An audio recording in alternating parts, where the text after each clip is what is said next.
Lo que da sentido a mi vida ha sido mi acción de pintor, como pintor.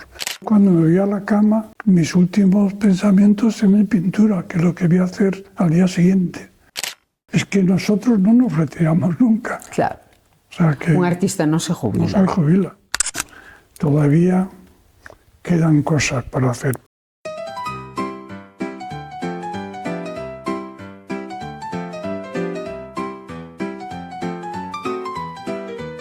Hola, yo soy Inés de Senís y esto es Flip Spain, un podcast para hablar sobre arte contemporáneo, creatividad made in Spain y otras formas de no entendernos.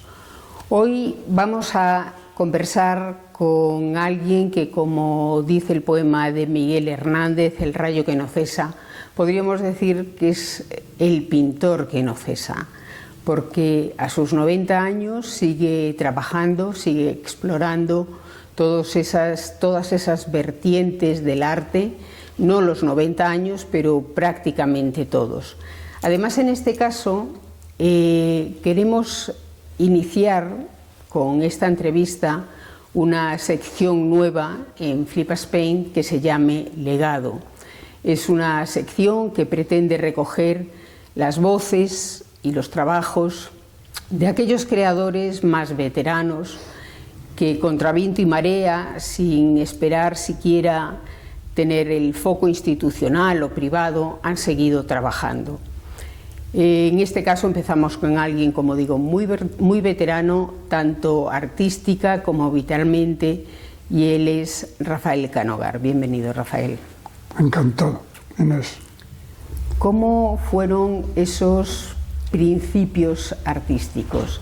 En realidad, digamos que la eclosión más fuerte fue en ese momento, en los años 50, cuando se crea el grupo El Paso, con nombres que ya son míticos, aunque haya muchos que en España todavía no los conozcan, como Saura, desde luego, Millares, Feito, Juana Francés. ¿Cómo fue ese momento? Bueno, yo quizá debo de dar unos datos primero. Yo empecé pues casi por casualidad, porque soy el primero en la familia que se dedica, porque ahora tengo mis hijos que siguen también la saga, pero en mi familia anteriormente no había ningún pintor. Pero a todos los niños les regalan papeles, colores, y lo pasan muy bien en ciertos años, ¿no?, de su niñez. Bueno, también a mí me regalaron colores y papeles, no tanto como hoy día. Estoy hablando de los años 40, pues había escasez de muchas cosas, ¿no? Y por lo tanto no es como hoy día. Pero bueno, me regalaron colores y papeles y yo hice muchos dibujos y me gustaba, así empecé a hacer copias y en cierto momento un amigo del barrio me dijo que le acompañase, porque él tomaba clases de pintura, que le acompañase a una tienda de colores que necesitaba. Le acompañé y para mí llegar a esa tienda fue como la cueva de Alí Baba, viendo tantos colores, materiales, telas. Y yo compré ya una pequeñita tela, al óleo hice un pequeño pimiento, una tela de unos cuantos centímetros. Y bueno, realmente, normalmente la mayoría de los niños les interesan pronto otros juguetes, pero para mí fue ya una obsesión. Y a los 12 años yo ya dije a mis padres que quería ser pintor. Y bueno, pues me tardé un poco en convencerles, pero mi padre tuvo que ir por trabajo a San Sebastián y en la misma casa donde vivimos ese año vivía también otro pintor, Olazábal, un pintor vasco de cierto nombre.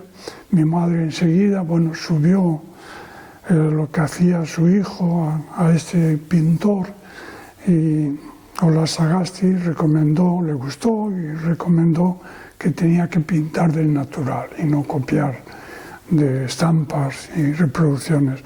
Y el año de San Sebastián lo pasé también en el estudio de otro pintor vasco, Marciarena, pintando el paisaje vasco, las colinas verdes de la cercanía de San Sebastián.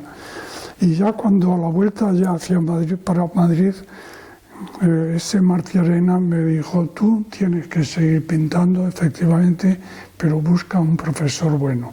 Y el mejor que te puedo recomendar es Vázquez Díaz. Cuando llegué a Madrid, pues busqué la dirección de Vázquez Díaz y creo que tenía 14 años. Yo llamé a su puerta para pedir verle y le enseñé lo que había hecho con Marciarena. Y bueno, me aceptó como alumno y me dijo: bueno, ve que venga tu padre para hablar de honorarios, ¿no? Y efectivamente fue a verle, acordaron, y yo pasé 5 años trabajando como discípulo con Daniel Vázquez Díaz. No tenía conocimientos de pintura, de la historia del arte, eso lo tuve ya allí en el taller de Vázquez Díaz, porque Vázquez Díaz tenía en su casa, particularmente tenía 5 o 6 alumnos, no tenía más. Y él pasaba todas las mañanas con nosotros hablando de tantas cosas, de sus amigos, sobre todo de París, como fue Picasso, como fue Juan Gris, hablando de Gutiérrez Solana, que también fue amigo también de él, y tantos otros. Bueno, eso a mí me iba nutriendo. O sea, no solo les daba técnica, no solamente era técnica. No solamente técnica, claro, y hablar con otros compañeros también. Visitábamos después exposiciones juntos, todos los compañeros, cuando nos interesaba, cuando se comentaba de alguna exposición, que había pocas galerías de arte moderno, entonces eran 4 y eran galerías comerciales donde lo que se exhibía era bodegones y cosas parecidas. Pero había una galería que tenía sobre todo cosas surrealistas, era librería, pero tenía libros de arte y íbamos allí a ojear también cuando nos lo permitía el propietario y bueno, pues fue interesándome cada vez cosas más contemporáneas.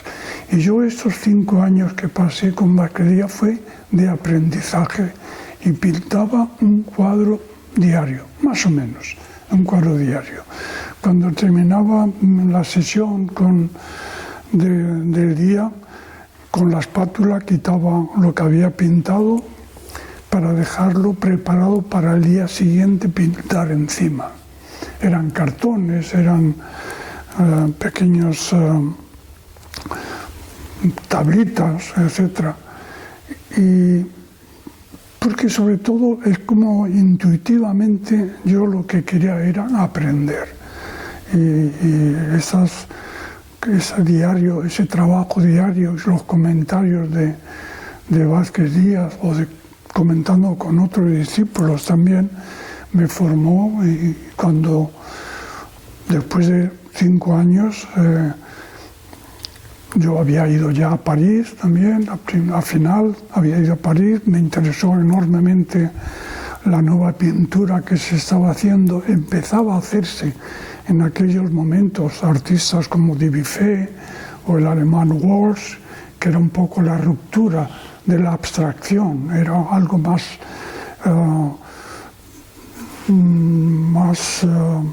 fuerza a la materia que anteriormente con otras tendencias menos estetizantes. Bueno, yo me subyugó, yo me enamoré de ese tipo de pintura y cuando volví de París yo le dije a Vázquez Díaz: don Daniel, yo he encontrado mi camino y no voy a volver más porque yo quiero estudio, necesito trabajar ya solo, etc. ¿Tenía ya y en ese momento llegó usted o llegaste a imaginar al conocer esos artistas con sus trayectorias, a partir también de los comentarios de Vázquez Díaz, ¿llegaste a imaginar cómo iba a ser ese Rafael Canogar, artista adulto? No, en absoluto, claro. No. Para mí era el día a día. Para mí era el día trabajar en una obra que llegase a dominarlo y que me gustase y al día siguiente era el siguiente cuadro que iba a hacer, pero no había un proyecto de artista que se abriese camino, llegase a ser conocido. Todo eso estaba muy lejos de mi cabeza. Yo lo que quería era pintar, era una necesidad vital, ¿no? de pintar, era de una enorme intensidad. Y bueno, a Vázquez Díaz le gustaba mucho lo que yo hacía, ¿eh? Yo tuve mucho apoyo de él y él siempre hablaba un poco de mí, las visitas que él tenía de críticos de arte o coleccionistas o otros pintores. Siempre hablaba hay un joven, se llama Rafael, que vale mucho. Y bueno, pues yo realmente salí del taller de Vázquez Díaz con 19 años, entré a los 14, a los 19 años, pero ya siendo algo conocido del ambiente artístico de Madrid, porque me habían conocido en el taller de Vázquez Díaz, o Vázquez Díaz le había hablado a estos conocidos suyos de mí, ¿no?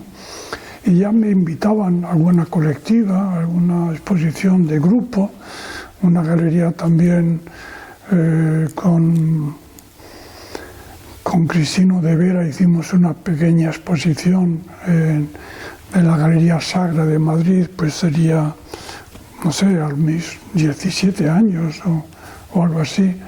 Pero vamos, yo ya lo que quería era ser pintor. Yo en ese momento que yo había ido a París, descubrí ese nuevo arte, para mí fue ya una pasión y yo lo que quise ser era pintor. Y conocí a Feito en esos encuentros en el estudio de Vázquez Díaz, a Manuel Conde, crítico de arte y poeta, y ahí surgió ya un primer movimiento que creo que fue muy importante para Madrid. En la Puerta del Sol se abrió una galería exclusivamente en defensa del arte abstracto. Era la primera galería que se abría y se llamó Fernando Fe. Y la dueña, la propietaria, puso a este crítico de arte, Manuel Conde, como director de la galería. Y a los artistas, entre otros, que ofrecieron trabajar con esta galería, fue Feito uno y yo otro. Y por lo tanto, dado que había tan poco interés o tan poco movimiento en torno al arte abstracto o al arte contemporáneo, enseguida los catálogos que mandábamos a los conocidos interesó mucho, y por eso Manolo Millares, cuando viene de Canarias a Madrid, lo primero que hace es ponerse en contacto con el grupo de la Galería Fernando Fe. Saura, que estaba en París en aquellos momentos y vuelve a Madrid, se pone en contacto con la Galería Fernando Fe. Bajamos a tomar un café para hablar de nuestra pasión, de ese nuevo arte, y de ahí, poco a poco, fue cuando surgió la idea de crear el grupo El Paso. Pero fueron aquellos momentos cuando nos conocimos todos, los que después fue el grupo y fue la nueva generación informalista y del arte abstracto. En aquellos momentos, en el año 54, 55. Siempre me ha intrigado bastante el nombre, El Paso. El Paso. Bueno, es un avance, es dar un paso. Pero tiene algo en aquellos tiempos donde había esa imposibilidad de abrir espacios y de transgredir. Ese nombre no sé si es eso lo que pretendía, pero tiene algo como de pisada, de avance sigiloso, de no provocar demasiado estruendo, pero ir haciendo camino. De cualquier forma, es el nombre que surgió, yo no recuerdo exactamente.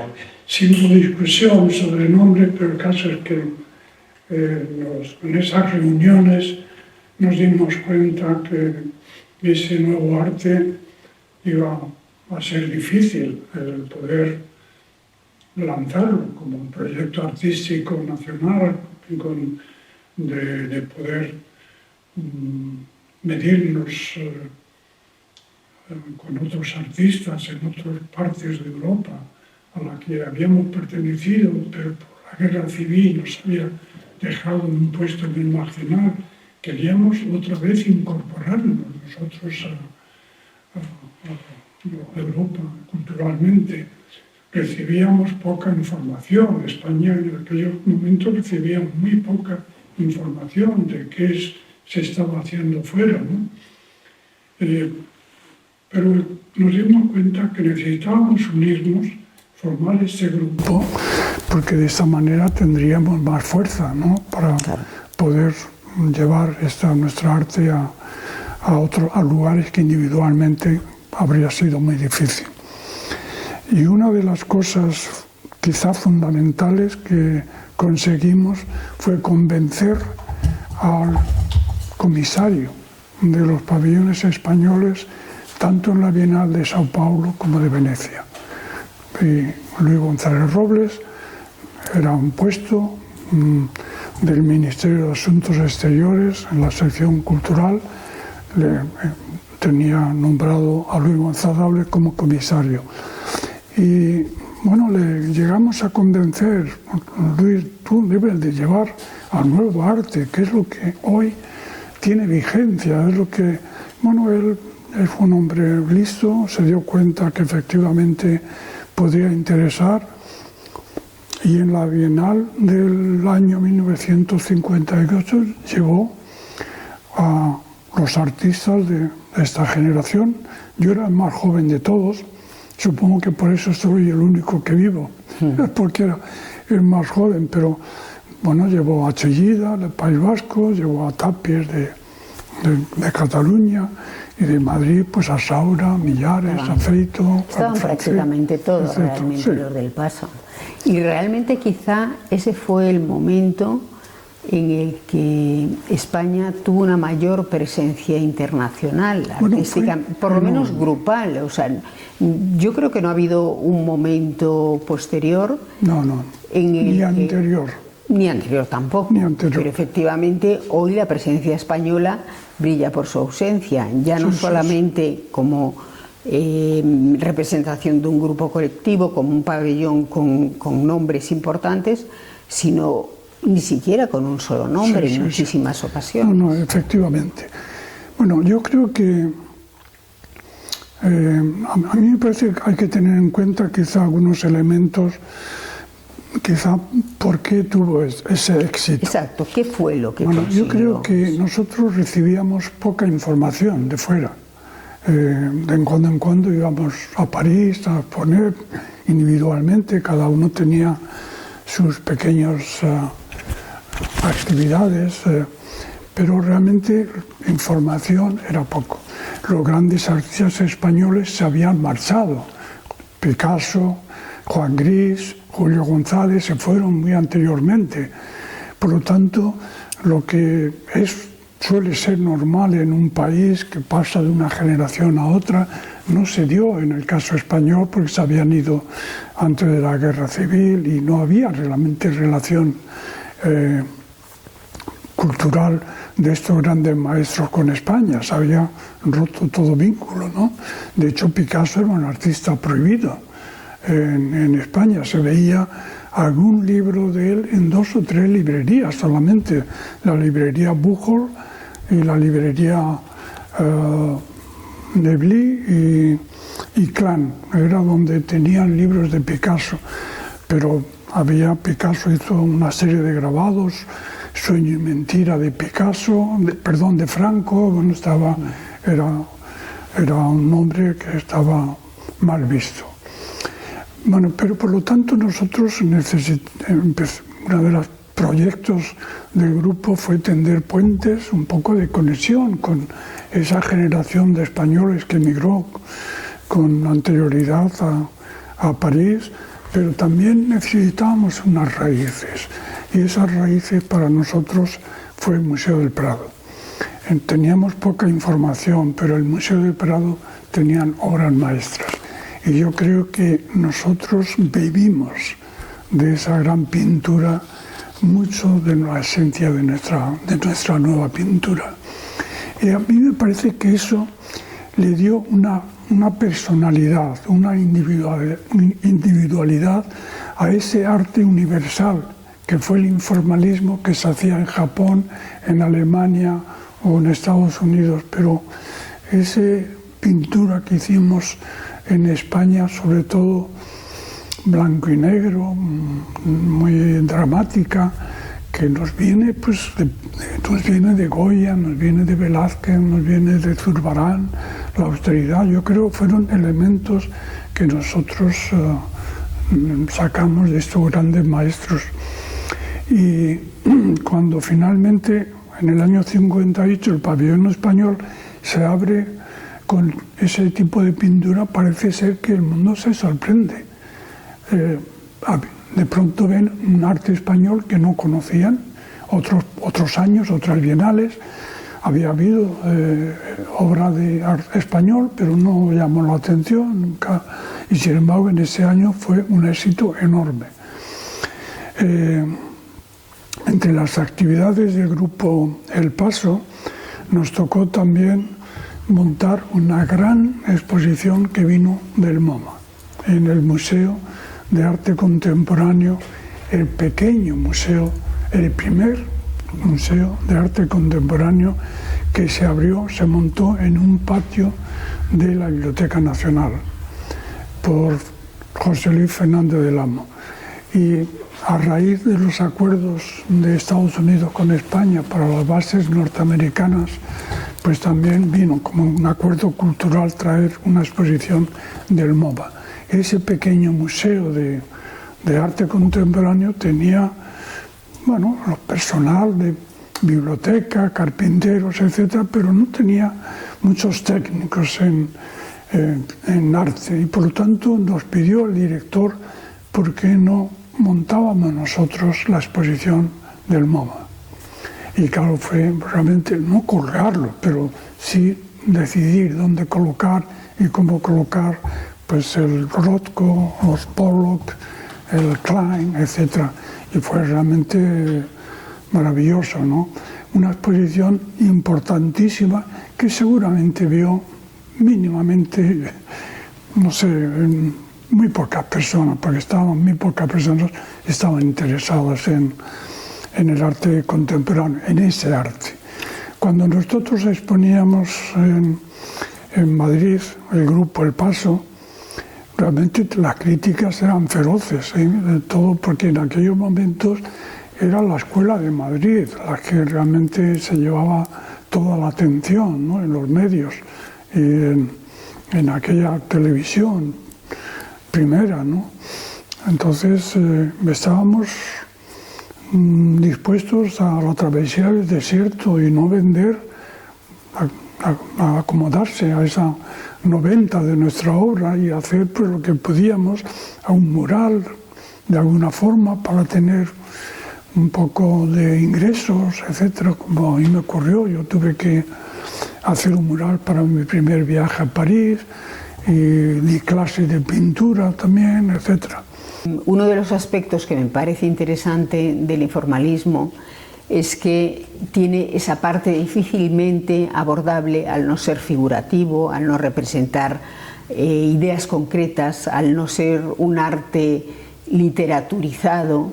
Era más difícil abordarlo para la censura. Podría producir el rechazo que produjo, sí, por lo raro, por lo, digamos, inusual, pero desde luego por lo ideológico era más difícil, y al mismo tiempo a ustedes, al grupo, le permitía trabajar y hacer cuestiones más transgresoras artísticamente hablando, ¿cierto? Sí, para mí el hacer ese tipo de pintura de alguna forma era dar cauce a mis preocupaciones sociopolíticas también, porque ese grito de libertad expresado en esa pintura tan libre era también expresar la libertad que no teníamos y querer que esa libertad llegase no solamente a la pintura, sino también en el entorno, a la ciudadanía, ¿no? Pero eso es quizá otro tema que quizá lo tenga que mencionar después, porque después de una serie de años yo me di cuenta que no era suficientemente entendido y por eso yo evolucioné. Al contrario de mis compañeros, yo evolucioné coincidiendo también con un momento de movimientos sociopolíticos también europeos, el Mayo 68, etcétera, ¿no?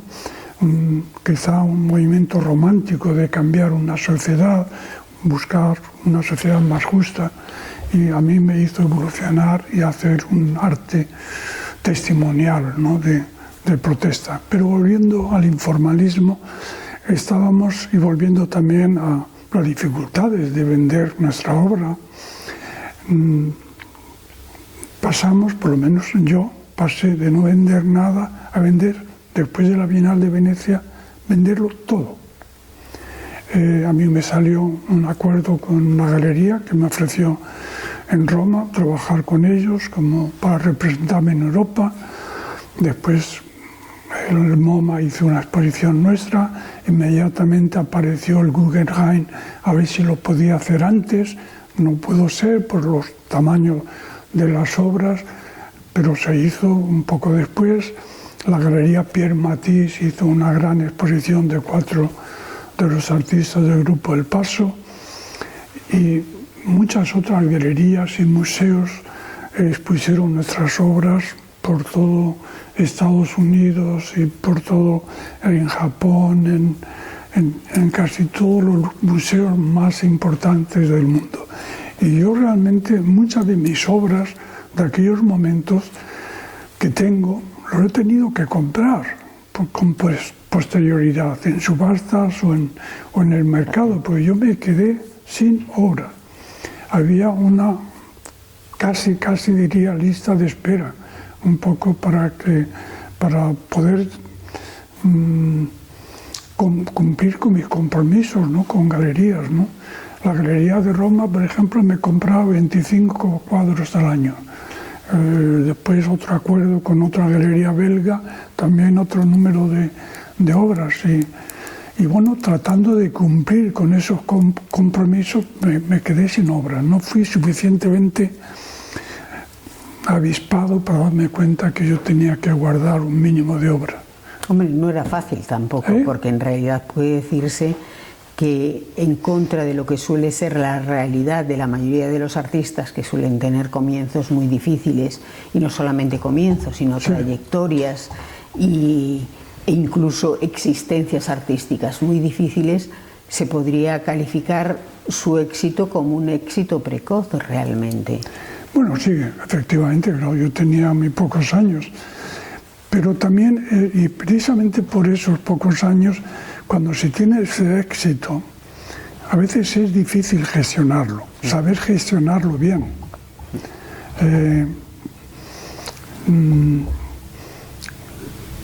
Yo creo, yo tenía visitas, claro, de gente de mucho poder económico y artístico, que venían a lo mejor en avión desde Niza para visitarme al estudio, etcétera, y compraban 1 o 2 cuadros que seguramente para ellos era como tomarse un café, casi, vamos. Bueno, yo tenía que haber sabido gestionar mejor y haber guardado más obra, ¿no? Como digo, me quedé sin obra. Pero bueno, fue ya visto en perspectiva. Yo creo que una de las cosas más difíciles, no solamente gestionar este éxito temprano, es también lo más difícil es quizá bueno, gestionar tu presencia. Y eso yo creo que sí lo he sabido hacer. Es decir, estar un poco... Explícanos un poco eso, qué es lo de gestionar la presencia. Voy alternando, como ves, el usted y el tú, según me va saliendo. Sí, sí, sí. ¿Qué es eso de gestionar la presencia, Rafael? Hacer una obra que tenga una vigencia.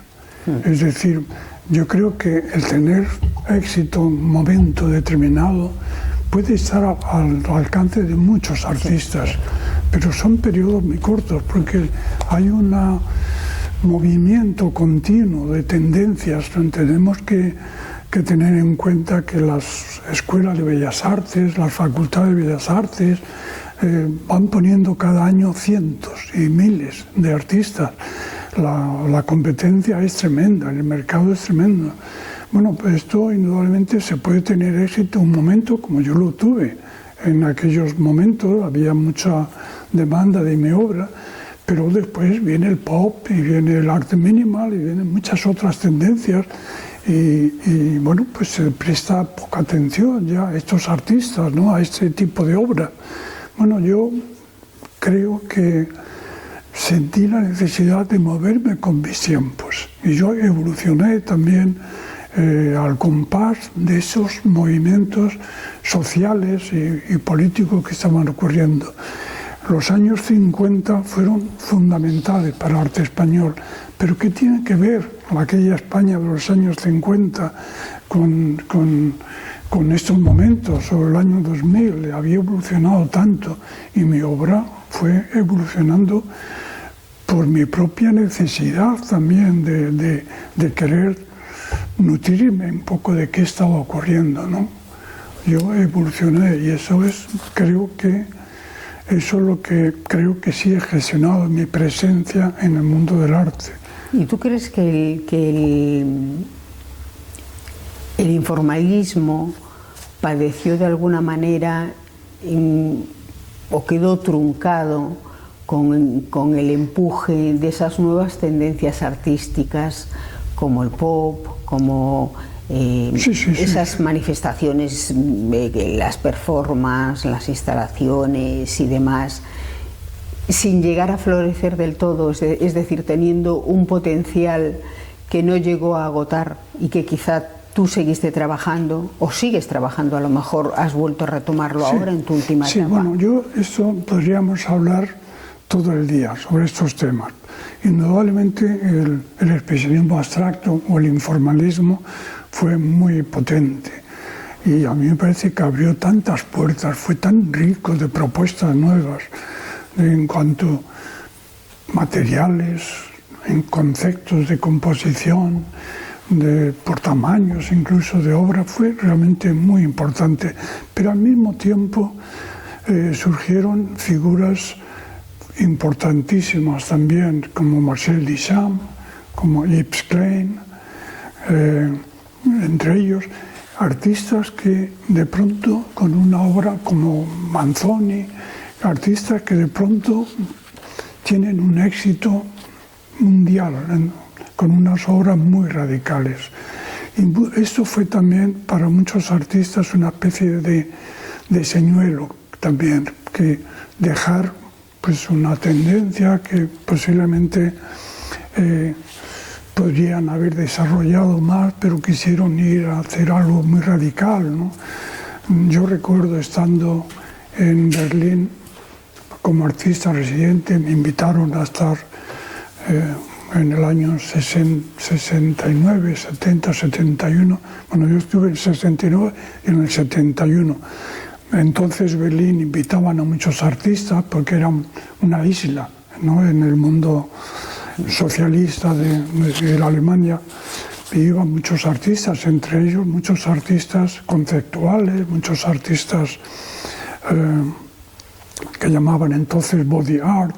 Me acuerdo uno de los artistas también residente, un inglés, pues una de sus acciones era en público subirse a un estrado y vomitar. Bueno, realmente hoy día visto así, realmente es que es tan rechazable, ¿no?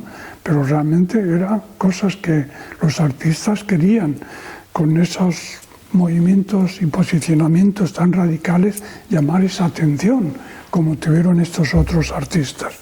Bueno, yo creo que el pop art tuvo enorme fuerza, el minimal art, etc. Y bueno, estamos en un momento ya con mucha distancia de esos momentos, de esos grandes movimientos que se iban sucediendo uno a otro, se iban solapando uno a otro. Y yo creo que ha llegado el momento, por lo menos yo eso es lo que creo, en que de alguna forma ya es casi imposible, y para esto los jóvenes artistas lo tienen muy difícil, hacer algo que no se haya hecho antes, nunca. Hacer algo nuevo es casi imposible. Y yo creo que lo que sí es posible es pintar bien.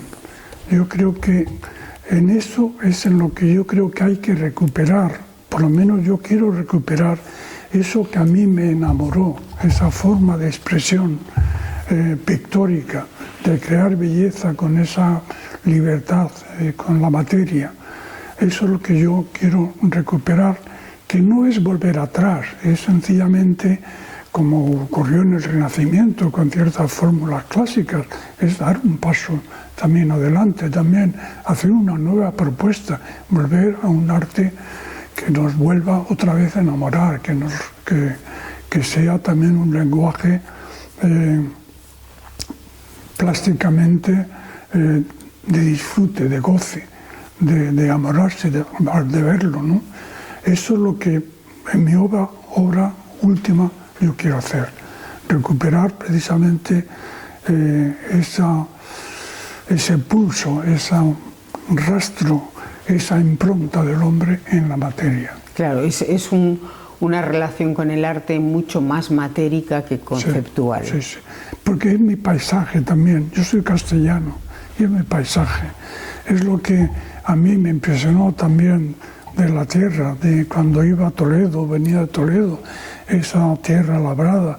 Eso es riquísimo y eso es lo que yo he querido hacer. De hecho, mi informalismo tiene mucho que ver con eso, con ese rastro. Yo pintaba con las manos, directamente poniendo la materia con las manos sobre la tela, como el trabajador arando la tierra, creando esos surcos, y ponía después las telas en el suelo y echaba pintura líquida, una metáfora también de la lluvia, del agua, ¿no?, que iba metiendo, introduciéndose en esos surcos. Y yo creo que esa forma de entender el arte, esa forma de expresarme, de crear mi propio lenguaje abstracto y sin embargo muy real, ¿no?, de como acercarme a esa forma esencial, ¿no?, de mi vida, de mi entorno, de mi visión, ¿no? Es mucho más físico que intelectual, desde luego, un trabajo tal y como lo estás planteando, ¿verdad? Sí, sí, es muy físico, por descontado, pero al mismo tiempo yo creo que también intelectual, también el dar sentido. Yo creo que es un poco también saber que no se trata un arte abstracto, un arte... Es que no se trata de dar solamente color o hacer formas unas al lado de las otras. Tiene que tener un alma, tiene que tener un sentido profundo de tu realidad, ¿no? Que seas capaz un poco de dar cauce a esa enorme elementos que forma parte de tu realidad, de tu entorno, ¿no?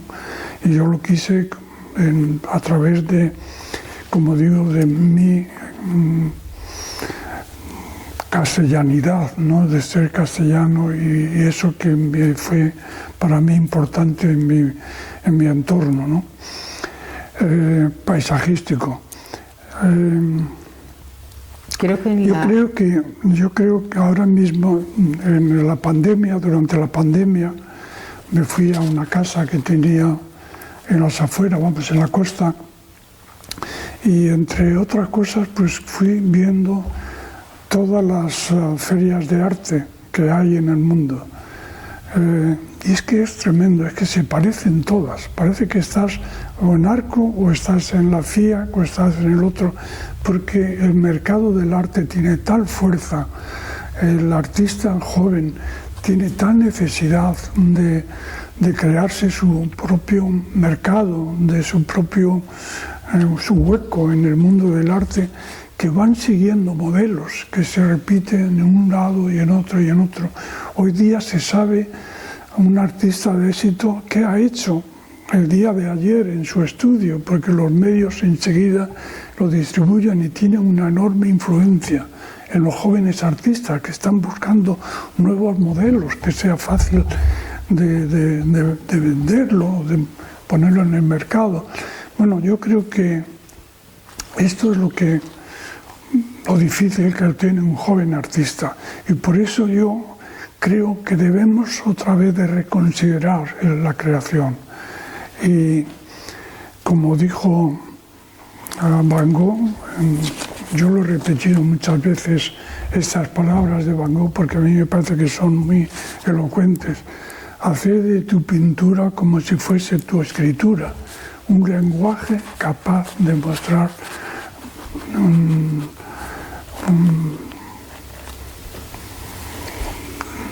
mostrar una pintura revolucionaria, me parece algo parecido, capaz de mostrar tu esencia. Es decir, hacer de tu lenguaje, tu forma de hacer, un lenguaje propio. Y eso tienes que mirar a ti mismo, sobre todo, no mirar otros modelos. ¿Y no te parece que eso resulta especialmente difícil en estos tiempos, por esto que comentabas, de estar expuestos, buscando además constantemente qué es lo que hacen otros y publicando lo que tú haces de un día para otro? Lo que decías tú, lo que un artista hace hoy, otro lo ve mañana. Quizá la obra de arte no es per se necesitada de un tiempo de reposo, como lo es la escritura, de hecho. Sí. Es decir, tú no publicas lo primero que escribes, dejas que repose en un cajón y al cabo de un cierto tiempo lo sacas de ese cajón, lo revisas y entonces rectificas. Eso está siendo prácticamente imposible con la obra de arte. Sí, en mi caso quizás es diferente. Yo me separé mucho de mi grupo, del grupo El Paso. Mi camino fue muy diferente. Quizá por el cambio, por la edad. Yo, casi todos tenían 8 o 10 años más que yo. Y parece que yo tuve otro derrotero. Yo pertenecí, a un movimiento internacional como fue el informalismo, pero ya por la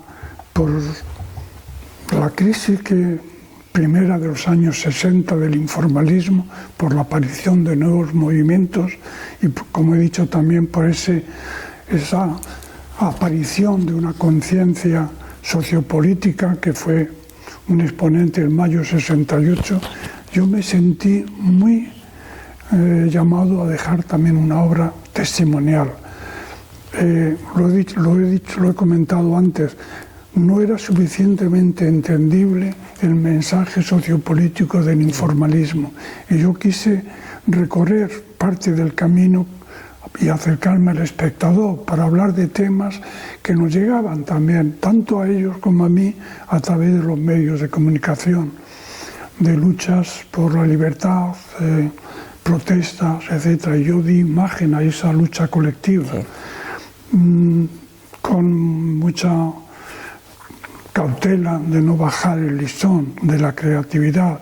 Yo quise también aportar también mi nuevo elemento de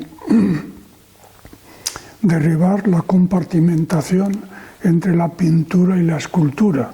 Había habido grandes avances pictóricos, pero quizá quedaba derribar precisamente, se había desarrollado en la pintura, la escultura, pero mezclar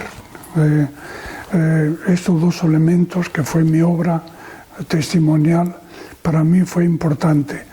Y estos elementos que yo utilicé para esa obra testimonial me viene también en nuestra cultura, también es el barroco, es el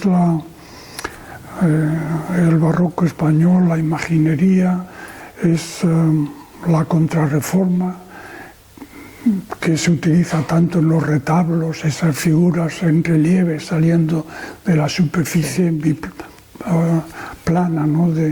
Eso es un poco mi obra, ¿no? Sacar al mundo del espectador de la plano pictórico, ¿no? Y eso es lo que me realicé hasta el año 75. Y en el año 75 lo dejé porque ya había partido, no era necesario dar imagen a esa lucha colectiva, había partidos, había libertad y por lo tanto yo quise volver a la pintura, a las herramientas del pintor, a la bidimensionalidad de una tela, su largo y ancho, y nada más y nada menos, utilizando las herramientas del pintor. Pero yo quiero también un poco comentar que cuando yo cambio, he tenido varios cambios. He hecho primero informalismo, todos los años con Basquería fue de aprendizaje, yo eso no lo cuento.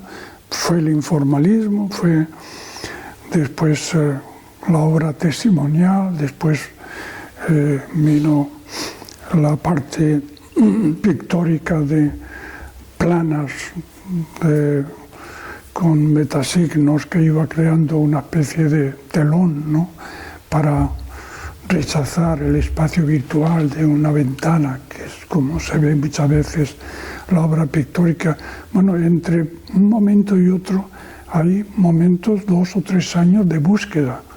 Yo sabía lo que no quería hacer ya, que estaba agotado, pero yo tenía que encontrar una forma nueva para expresarme.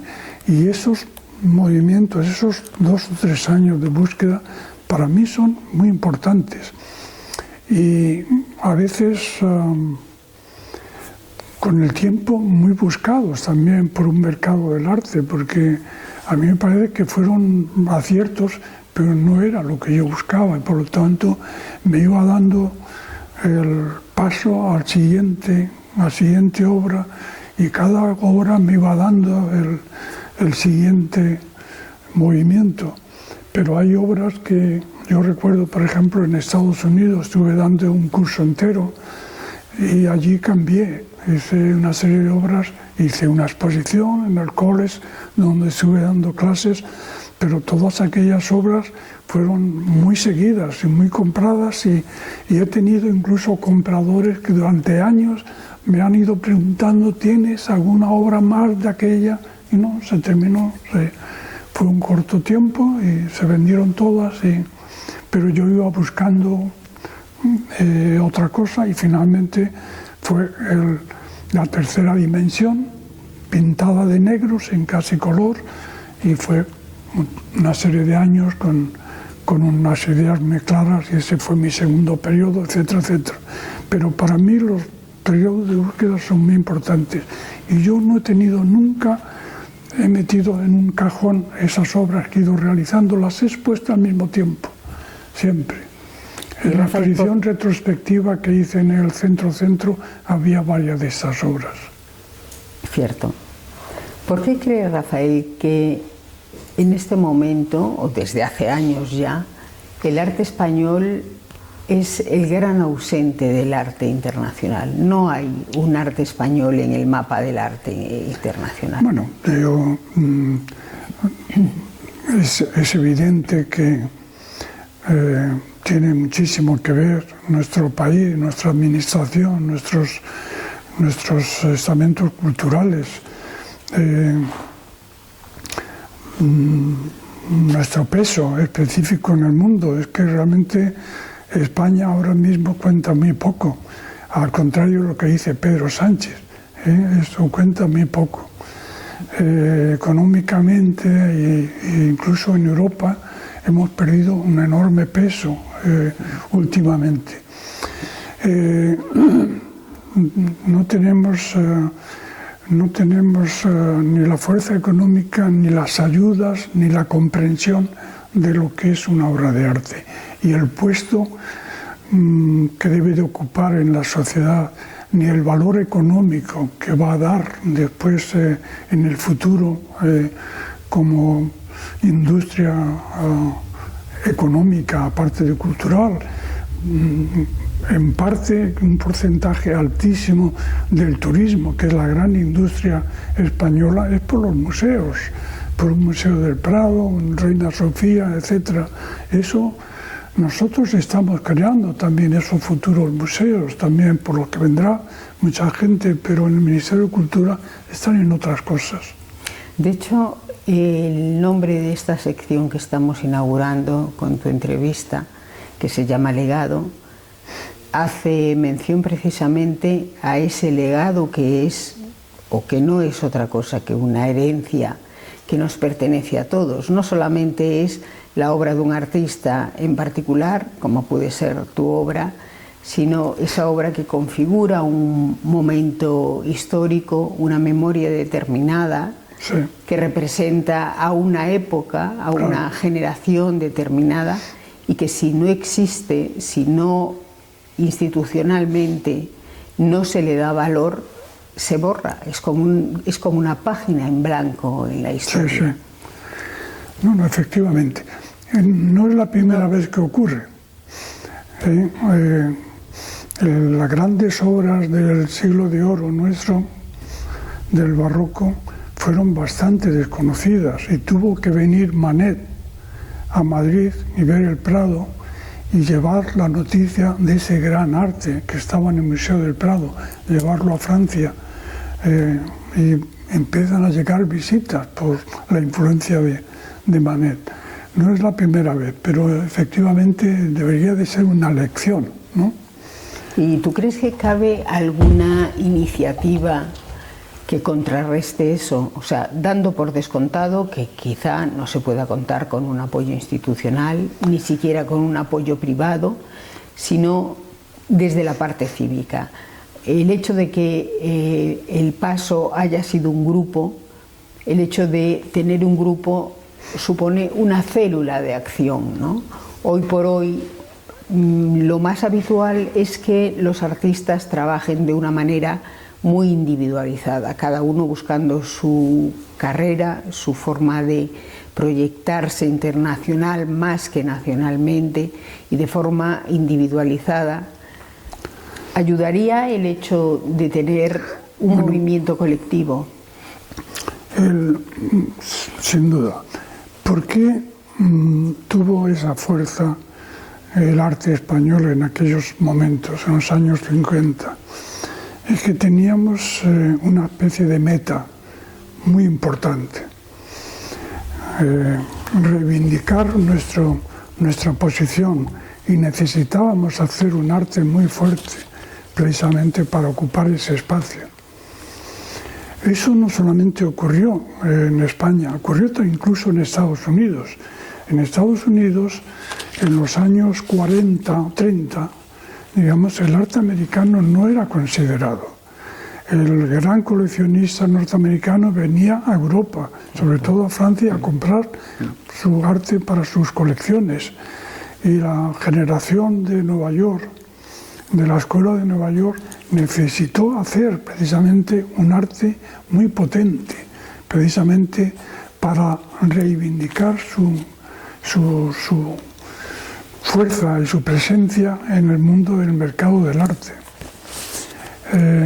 Y lo consiguió y sobre todo también tuvo el gran apoyo de unas instituciones que apoyaron precisamente ese arte. Cuando la depresión, Estados Unidos ayudó muchísimo a los artistas que no podían vender sus obras y fueron comprando obras a los artistas, una especie de casi de becas, ¿no?, que iban dando para que pudiesen seguir trabajando. Y yo, mira, como ejemplo, Yo puedo comentar una anécdota que me ocurrió a mí en Chicago. En los años 50, como hemos hablado, había mucho seguimiento de mi obra. Y uno de gran coleccionista de Chicago recibí una carta que quería comprar una obra mía que estaba en una exposición itinerante por Estados Unidos, en varios museos. Y Morton Newman, que era el nombre del coleccionista, compró una obra mía y, bueno, se la llevó, etc. Bueno, años después, muchos años después, yo fui a Chicago a exponer y Morton Newman vino a mi exposición y me dijo: me encanta la exposición, me gusta mucho, pero no voy a comprarte nada, yo solo compro arte norteamericano.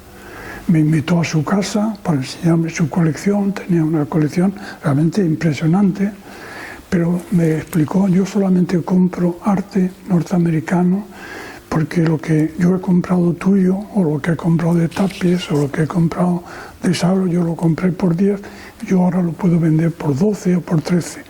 Yo he comprado me mencionó 2 o 3 artistas del pop, lo que he comprado por 10 yo lo puedo vender por 1000.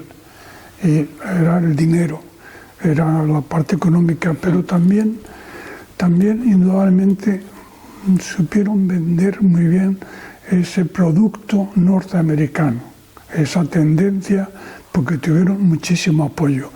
¿Y cómo viene ese apoyo? Pues viene por una fiscalidad correcta, viene, por ejemplo, aquí se quiere hacer desde hace 15 o 20 años que se está hablando de la ley del mecenazgo y no sale, y yo creo que nunca saldrá porque eso lo tiene que hacer entre el Ministerio de Cultura y Hacienda nunca va a abrir la mano porque piensa que va a perder ahí unos millones, y sin embargo en Estados Unidos fue enorme la importancia que tuvo precisamente ese mecenazgo. El coleccionista compraba obras a los artistas, después de X años los donaba y se podía desgravar ese dinero que había invertido. Hasta tal punto hubo ese mecenazgo para los artistas que tuvieron que poner una especie de control, porque muchas veces los coleccionistas compraban por 10, lo donaban después de unos años y decían que valía 1000, y tuvieron que poner un control que era el precio de mercado. Preguntaban a cuánto vale tanto para aceptar la desgravación acorde con el mercado, ¿no? Pero eso fue enorme. Aquí esto no ha ocurrido, por Dios. De hecho, las consecuencias de ese tipo de política, de esa falta de cuidados, son dramáticas. Porque asfixian hasta el punto de hacer desaparecer el arte. Hay galeristas que solamente compran obra de artistas extranjeros para vender aquí. O sea, no compran obra de artistas españoles. Y luego existe el problema de que hay coleccionistas que funcionan con una extraña combinación entre el valor crematístico de una obra y su gusto personal. Un gusto personal que en muchas ocasiones ni siquiera está demasiado definido, y sus cálculos son hasta qué punto esto se va a revalorizar. También ese coleccionismo, y forma parte de todo, es un problema demasiado complejo, con demasiadas vertientes. Ese coleccionismo también debería ser educado en el sentido de saber por qué compra una obra, más allá de lo que puede pasar con ella en el mercado. No sé cómo se puede resolver eso. Voy a darte otro ejemplo de ese mal hacer de nuestras administraciones. En el año 82 llega el Partido Socialista y quieren que yo forme parte, de alguna forma, quieren que yo esté en algún sitio. Era un artista conocido, había tenido premios internacionales y, entre otros sitios, me llama Alfonso Guerra, me dice y me dijo, me gustaría que formases parte de Patrimonio Nacional. Y dije, pero ¿qué voy a hacer yo en Patrimonio Nacional? Esto, no, hay una colección de arte que tiene que exponerse y cuidarla. Y yo dije, bueno, yo lo pensaré. Y la llamé después para decirle, bueno, de acuerdo, yo acepto con la condición de que se compre arte contemporáneo. Y yo lo justifiqué con un escrito. Las colecciones del Museo del Prado, las grandes colecciones españolas, fueron colecciones reales, claro. Pasan a ser públicas, ahí tenemos los grandes museos, San Fernando, el Prado, etc. Y la imagen de la monarquía española en el arte contemporáneo era nulo, no existía. Y tiene que crearse una colección de arte donde esté más cercano a la imagen de la monarquía que tenemos, una monarquía parlamentaria, pero existe. Y bueno, pues se aceptó, me aceptaron en la propuesta y entré en el Consejo de Administración y yo pedí una cantidad para la adquisición de obras de arte. Se tardó 2 o 3 años en dar esa cantidad y de hecho lo dieron porque yo dije que me iba. Como no hay ese dinero, yo me voy. Y entonces inmediatamente dijeron no, etcétera, y se puso una cantidad anual. Se compró, pues se hizo una lista. Nosotros ya no podíamos comprar cosas de Picasso ni de Juan Gris, pero sí a partir de nuestra generación, que todavía eran comprables, con precios todavía asequibles. Y se compró pues a Manolo Millares, quizá la obra mayor que había pintado. Siempre se compraba una cosa antigua y una cosa más contemporánea, pero se compraron obras muy fundamentales de cada uno de los artistas. Esos cuadros ahora mismo están prestados en los ministerios, en las habitaciones del Palacio Real, las que no son históricas, que no se enseñan al público, están esas obras contemporáneas expuestas en varios ministerios. Bueno, yo cuando vi que esa cantidad presupuestada como necesaria para la adquisición de obra, parecía que cada año había una cantidad, yo presenté mi dimisión. Dije, bueno, esto ya funciona, se hace un equipo, pero yo tengo que volver a mi estudio. Esto ha sido una propuesta que ha tenido resultado y dije adiós. Duró 1 año más. Precisamente ese año que yo ya no estuve, compraron 2 cuadros míos, porque yo no iba a comprar, estando yo como responsable, yo no compré nada mío. Lo dejé el puesto y compraron 2 cuadros míos y otras cosas. Pero se dejó de poner ese dinero para la adquisición de obras contemporáneas. Y me acuerdo que me encontré una vez al presidente de Patrimonio y se lo afeé. Y dije, ¿cómo es posible que por no estar yo allí se haya cortado con esa subvención de adquisición de obras de arte? Hombre, es que vino la crisis y no había que cortar por algún sitio. Bueno, es que lo que daba Patrimonio Nacional era haber comprado a lo mejor el pago para un jardinero de Palacio Real, vamos, era nada, ¿no? Dentro de los presupuestos, pero se cortó, sencillamente. No había nadie defendiendo en la mesa de administración. Y esto es lo que ocurre en nuestras instituciones. Vamos a pasar a un terreno más amable, más personal, que es el de su vida familiar. Generalmente a un artista no se le pregunta por su vida familiar. En el caso de ser hombre, en el caso de ser mujer, sí, porque son obligadas esas preguntas de ¿cómo ha conciliado usted su vida familiar con su profesión? O ¿cómo ha conseguido usted que la tomen en serio como artista y demás?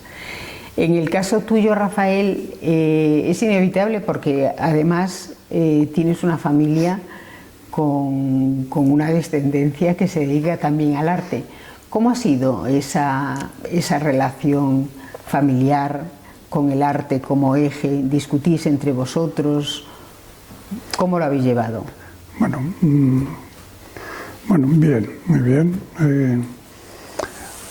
Yo he tenido siempre una relación muy cercana con mis hijos y les interesa también el arte de vanguardia, el arte actual a todos ellos, y son muy seguidores de... mi hijo Daniel pasó varios años a Nueva York y cuando yo iba, inmediatamente me llevaba a las exposiciones que a él más le habían interesado últimamente. Bueno, es una relación muy cercana. La relación con la familia, con la mujer, con la pareja, siempre ha sido un poco más compleja, ¿no? Porque, bueno, mi mujer, mi primera mujer, una norteamericana, bueno, fue la madre de mis cuatro hijos y esto la llevaba mucho tiempo. Yo tenía que viajar con mis exposiciones y ella no me pudo acompañar como yo hubiese deseado, pero no pudo ser. Bueno, después de un cierto tiempo,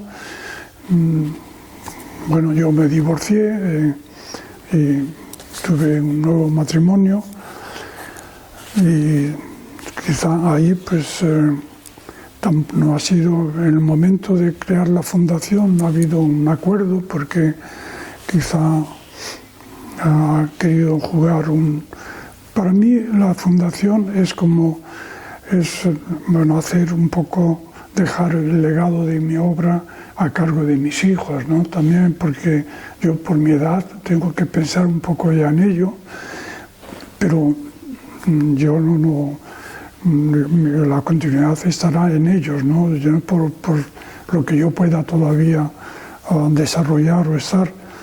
Y yo creo que en este caso yo me he divorciado de mi segunda mujer hace muy poco, precisamente porque quiso jugar un papel que no le correspondía, ¿no? en esta fundación. Así que a mí me ha venido en los últimos tiempos una serie de cosas que me he dejado una casa de mi última mujer, me he divorciado,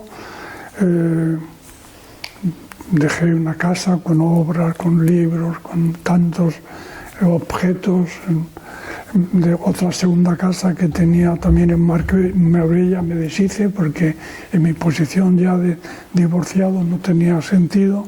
También ha sido difícil, he tenido que comprar un piso también, todo eso. La fundación ha sido muy duro, ¿no? Unos meses muy duros, pero bueno, hay que hacerlo. ¿Tienes una rutina diaria? Eres un hombre que marca unos tiempos para cada cosa que te ayudan a estructurar tu actividad. Yo lo que soy es cumplidor. Entonces a mí verás, mi vida realmente ha sido mi pintura, ha sido dedicado. Yo no he tenido más hobby que mi obra, ¿no?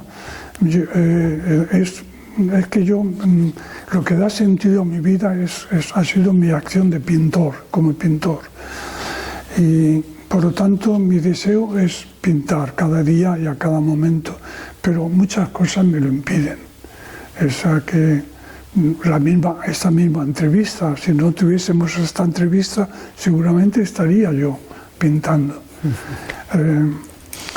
Ayer tuve también una entrevista en la Casa Encendida con un portugués también, por relación también con la exposición que tienen ahora también. Y bueno, yo tengo el día 19 una exposición en Guillermo de Osma de obras informalistas que han ido comprando también con un inglés, etc. Y ahí se va a crear también un panel de discusión o de reencuentro con aquellos años. Bueno, por lo tanto, yo me levanto con el espíritu del pintor en acción, que en activo, que tiene que atender a las cosas. Si me gusta, soy cumplidor y por lo tanto los compromisos que tomo los cumplo. Y por lo tanto es parte del trabajo de un artista, ¿no? Es lo que estamos haciendo ahora mismo. Por lo tanto lo acepto con mucho gusto y por eso no puedo ser de horas ceñidas concretamente, porque cada día es un poco diferente, ¿no? Me recuerda esa vocación y esa obsesión y ese pensar constantemente en pintar como motivo de la vida. Una anécdota en un aeropuerto en Brasil, eran las tantas de la madrugada y estábamos empezando para hacer un transbordo, y había una anciana, una señora muy mayor de 90 y pico años, y le ayudamos con las maletas, y entonces ella iba a ver desde Buenos Aires a su hija y a sus nietos que vivían en no recuerdo qué ciudad de Brasil. Y entonces lo hacía todo de manera bastante enfurruñada. Y al final nos explicó, es que mi hija no entiende que yo tengo proyectos, decía. Y la mujer tenía, pues creo que tenía 92 años, es decir, ella tenía sus cosas que hacer, ¿no? Y a veces uno piensa que cuando alguien atraviesa el umbral de una cierta edad ya no tiene nada que hacer. De hecho, hay una fórmula que, digamos, engloba a ese colectivo y se les llama clases pasivas realmente. Claro. ¿Verdad? Claro, o sea, no es mi caso. Yo creo que tengo más cosas fuera de lo que es mi proyecto de trabajo que nunca. En el mismo Toledo ahora mismo pues me demanda mucho. Quieren que vaya mucho a muchos actos que celebran, y para mí el ir a Toledo pues es también ya un poco un cierto trabajo, es dejar un día entero de trabajar, ¿no? Y yo creo que no son suficientemente conscientes de ello, ¿no? Claro. Les gusta que esté allí, bueno, pues yo tengo un espacio dedicado, el espacio Rafael Canogas, les gustaría que fuese más y que me encontrase. Yo no puedo, yo fui a la inauguración y he estado para 2 o 3 entrevistas y yo no puedo ir esto más. También ahora también Toledo se presenta para la capitalidad europea también, y me han metido también en el núcleo de apoyo para esa candidatura. Y bueno, yo no he podido ir a reuniones que quería, no puedo, tengo otros quehaceres, ¿no? Y bueno, utilizan mi nombre y se lo agradezco, pero como esa señora no entiende, mi hija no entiende que yo tengo proyectos, y yo tengo muchos proyectos. Yo cuando me voy a la cama, mis últimos pensamientos en mi pintura, que es lo que voy a hacer al día siguiente, o que tengo pendiente todavía por resolver. ¿Y sus primeros pensamientos cuando se levanta también son de la misma índole? Soy más consciente cuando me acuesto, como una especie de resumen. Y cuando me levanto, yo ya lo tengo de la noche anterior, lo que me queda por hacer, pero estoy pensando más en un café que me despierte. Oye, Rafael, ¿y qué te parece toda esa nueva nomenclatura que se resiste a utilizar palabras como viejo, como anciano, que habla de personas mayores o personas dependientes? Bueno, yo quizá me siento extraño un poco, porque claro, yo realmente soy lo que llaman un anciano, pero yo no, a mí me hizo una entrevista, me parece, de la UNED, Rafael, bueno, un profesor de la UNED me hizo una entrevista, ahora se me ha ido su apellido, y hablaba, bueno, un octogenario, tal y cual, y le contesté, bueno, es cierto que tengo muchos años, tengo 80 largo, pero yo me siento joven pintando, o sea que, entonces estoy un poco ajeno a esa nomenclatura, ¿no? Esto, bueno, seré un anciano por edad, pero yo no me lo siento así, vamos. Bueno, de hecho es una situación extraña, casi paradójica, porque cuando tú estás enfermo, el primero que se da cuenta de que tú estás enfermo eres tú mismo. Pero en cuanto tienes años, es decir, eres viejo, los que se dan cuenta son los demás, porque tú no dices, hoy ya siento que tengo 60 años, ¿no? Es decir, Generalmente hay una sensación subjetiva que depende de cada uno. Puede ser de viejo, claro. o puede ser de joven. Sí, sí. A mí me ha venido los 90 años casi por casualidad, casi sin darme cuenta, porque me lo han dicho. Claro, hay que creérselo. ¿Y qué tal le trata ese paso del tiempo, esa edad tan prolongada físicamente? Bien, yo me encuentro bien. Y no he tenido mis problemas. Claro. Yo tuve en el año, estando con la pandemia, estando en la costa, tuve un dolor aquí en el hombro. Bueno, no tuvo importancia, muy poco tiempo, pero lo tuve otras veces y cada vez era un poco más prolongado. Ese dolor así en la espalda, en el hombro, en el brazo izquierdo. Y comentándolo con mi mujer, me dijo, vamos al hospital porque a ver si es COVID, del COVID. Y fuimos al hospital en Marbella y me hicieron un reconocimiento y al final el médico me dijo, bueno, usted está bien, pero el electrocardiograma que le hemos hecho tiene usted obstruido las arterias por colesterol, claro, sería, no me acuerdo qué nombre, y esto debe usted remediarlo. Por eso viene un poco ese dolor, porque y debería usted de tomar algo. Digo, pues hacer algo sobre ello. Y dije, pues no sé, si tienen ustedes el quirófano libre y quieren operarme, lo hacemos. Y efectivamente, entré al quirófano, me pusieron 3 stents y ahí se acabó todo. Yo cuando me hago ahora todos los años una visita a un cardiólogo, le llevo un análisis de sangre y hasta ahora parece que todo va bien. Tomo unas pastillas diarias precisamente para el colesterol y no he tenido ningún problema más.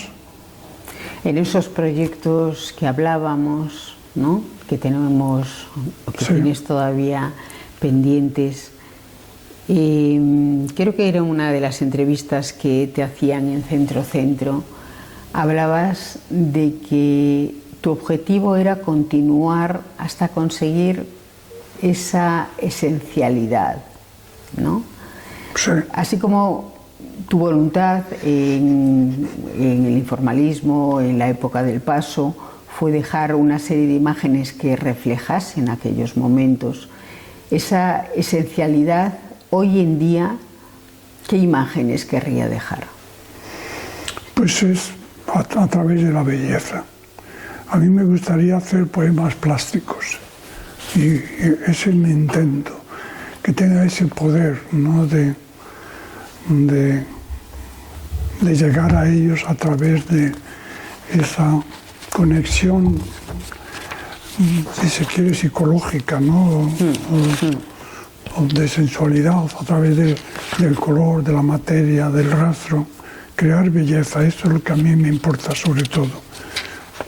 Como casi como mi último deseo. Sin embargo, fíjate, dándome placer a mí mismo, claro, sobre todo. Claro. Sin embargo, hoy palabras como belleza, justamente, o verdad, que en su tiempo fueron pilares de la creación artística, hoy siguen siendo muy mal vistas. Casi se consideran anacronismos. Sí, sí. Y a los jóvenes que empiezan en las universidades ni siquiera osan pronunciarlas por ser tachados. Pues yo las reivindico. ¿Y qué le recomendarías a un joven que tiene también esa pulsión? Bueno, sobre todo honestidad. Yo creo honestidad y seguir sus propios impulsos, no tanto tratar de evitar esa presión del mercado, de los modos y las modas, ¿no?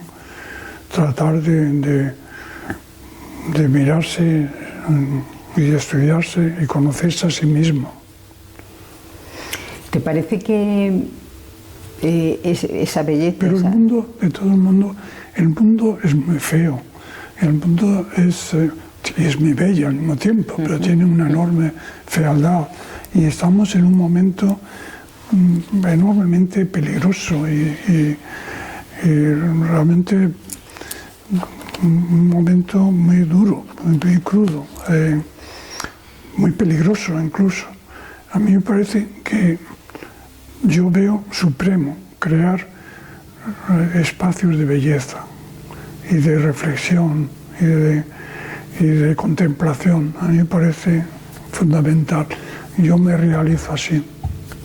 ¿Y te parece que frente al conceptualismo, que hoy, digamos, es una tendencia hegemónica, la belleza, esa belleza que tú reivindicas, no tanto por contrarrestar otras opciones estéticas como son las del feísmo, y que por otro lado lo que hacen es subrayar su opuesto, que es la belleza, ¿crees que eso permite prescindir de tantos discursos, de tantos apoyos textuales, justificativos, explicativos de lo que es una obra, y promociona más esa conexión que ha existido siempre, ¿no?, del arte, estableciendo esa conexión con lo enigmático, con lo misterioso, con lo que se expresa sin necesidad de palabras?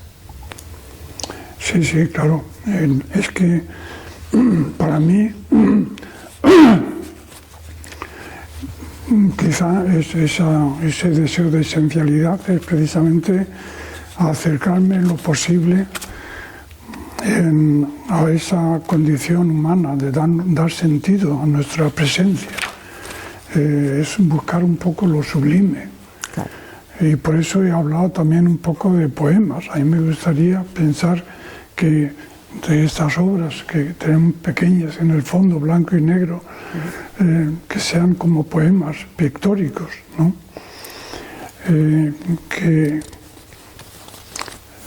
A mí me parece que la belleza de todos modos es un concepto también muy ambiguo, y a mí me parece que las pinturas negras de Goya son bellísimas.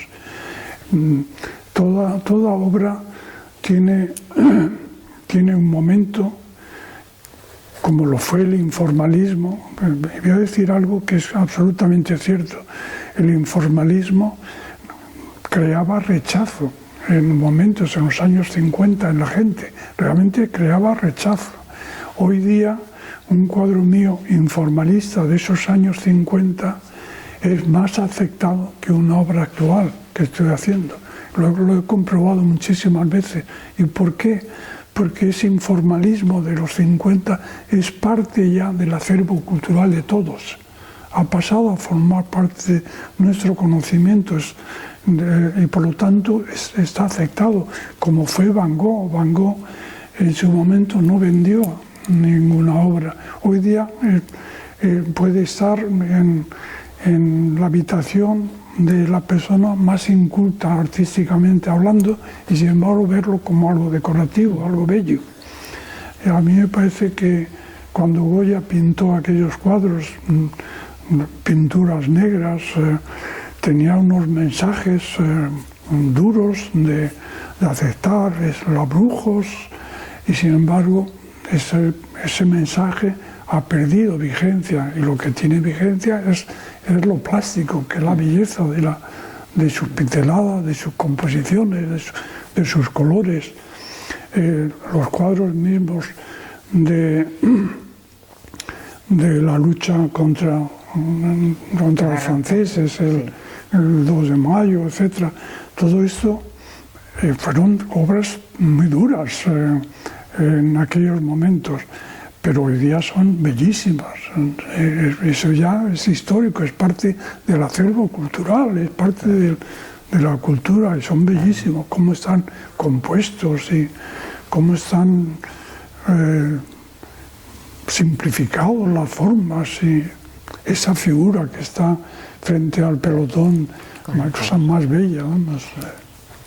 Volviendo al tema de la vejez, Rafael tiene un dibujo también creo que a lápiz o a carboncillo, que es un anciano apoyado sobre dos bastones, barbado, blanco, que dice continúo aprendiendo, ¿no?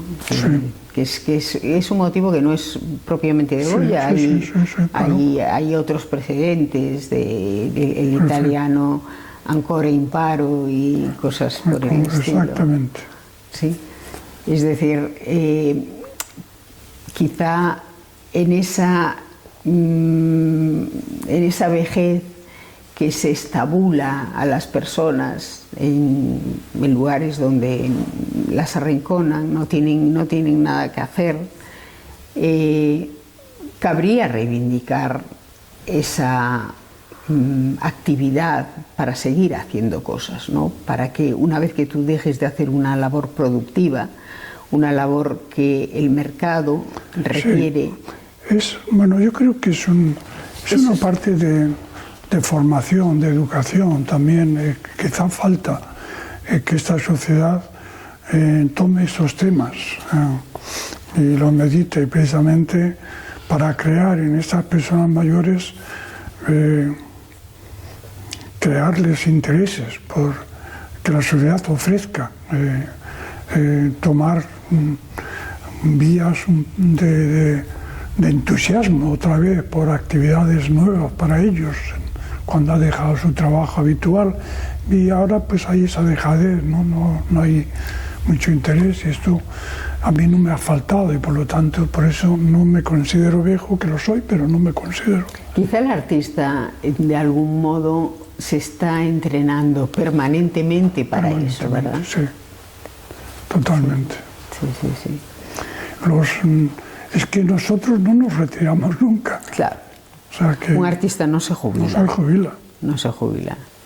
Claro. Hay un filósofo, Pascal Bruckner, seguramente lo conoces, que dice que hoy vivimos existencias tan largas, por lo general, que ese drama de que tantos años después de que tú jubiles no tengas nada que hacer. De hecho, hay gente que muere en los primeros 4 años después de jubilarse, porque encuentra que su vida ya no tiene sentido, ¿verdad? Y sin embargo, Bruckner dice que el hecho de vivir tanto tiempo es no una prórroga, sino una vida extra, ¿no? Es otra forma de vivir.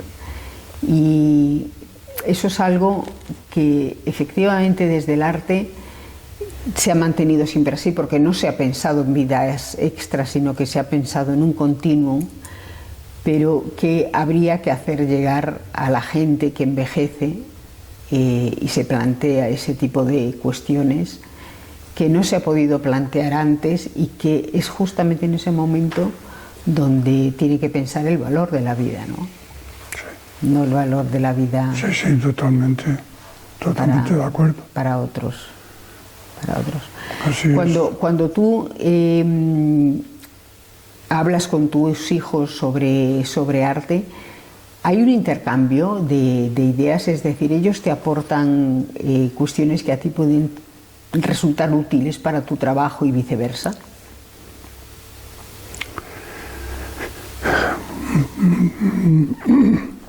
Bueno, quizá, o a lo mejor sí sin darme cuenta, ¿no? Pero no soy consciente. No, yo tengo mi propio trabajo y cada uno tiene el propio trabajo. En el caso, por ejemplo, de Daniel, que trabaja con nuevas tecnologías, con proyecciones y pues no tiene nada que ver conmigo. Y por otro lado, él necesita él tiene un equipo de 10 o 12 personas trabajando y sus obras están hechas en equipo. Para mí es esa intimidad de la obra y yo delante de la obra nada más. Yo no podría tener a nadie al lado mirándome, ¿no? Y entonces hasta eso es diferente. Me acuerdo, en esto lo he experimentado, por otro lado, hace muy poco, estando en Marbella. Me acuerdo que en una mesa grande que tenía allí estaba dibujando, y una hermana mía que estaba visitándome se sentó al lado para verme. y me sentí muy incómodo. De hecho lo dejé, yo no podía trabajar mirando, que alguien me mirase, ¿no? Trabajando, hasta en eso somos diferentes, así que no, cada uno tiene su propio camino, pero como a mí me interesa mucho lo que él hace y supongo que a él le interesa lo que hago yo también, cada uno en su propia esfera, ¿no? ¿Y amigos tiene con los que pueda hablar? Ya se han muerto, todos los amigos se han muerto, yo ya no tengo, yo me gustaría tenerlos, pero no. ¿Y tiene miedo a la muerte, Rafael? No. Yo creo que con la edad también te vas acercando también a ese concepto de que estamos aquí en un periodo concreto y se va acercando el final de ese periodo y te ha tocado y se acabó. Pero no tengo ningún miedo, sinceramente. Y llegados ya a este punto y sabiendo que ese es un desenlace fatal que nos toca a todos, se pregunta o se plantea... Hasta el punto, no lo tengo el miedo, que yo tengo una póliza que pagué, una póliza para que si muero ya me tienen que recogerme, etcétera, lo de hace tiempo. Ya lo tiene todo organizado. Sí, lo tengo todo organizado. Yo no quería dejar ese problema a mis hijos. O sea, solamente hay que llamar a un teléfono y vienen a por ti y hacen absolutamente todo. Llegados a este punto, te has planteado esa pregunta de decir, bueno, este tiempo ha pasado, he hecho esto y realmente lo que he hecho es aquello que me había propuesto hacer. Sí, pero yo creo que sí, que indudablemente está hecho, pero todavía quedan cosas para hacer. Por eso estoy todavía a trabajo, por eso estoy todavía vivo. Todavía quedan cosas que no están terminadas, que no están realizadas, mejor dicho, no terminadas, que no están realizadas. ¿Se pueden decir esas cosas? ¿Qué cosas son? Se puede decir artísticas, me imagino. No, claro, son nuevos poemas pictóricos que están todavía por hacer. Tengo delante, ahí en la entrada, una serie de telas que me han traído nuevas para trabajar, o sea, que están esperándome.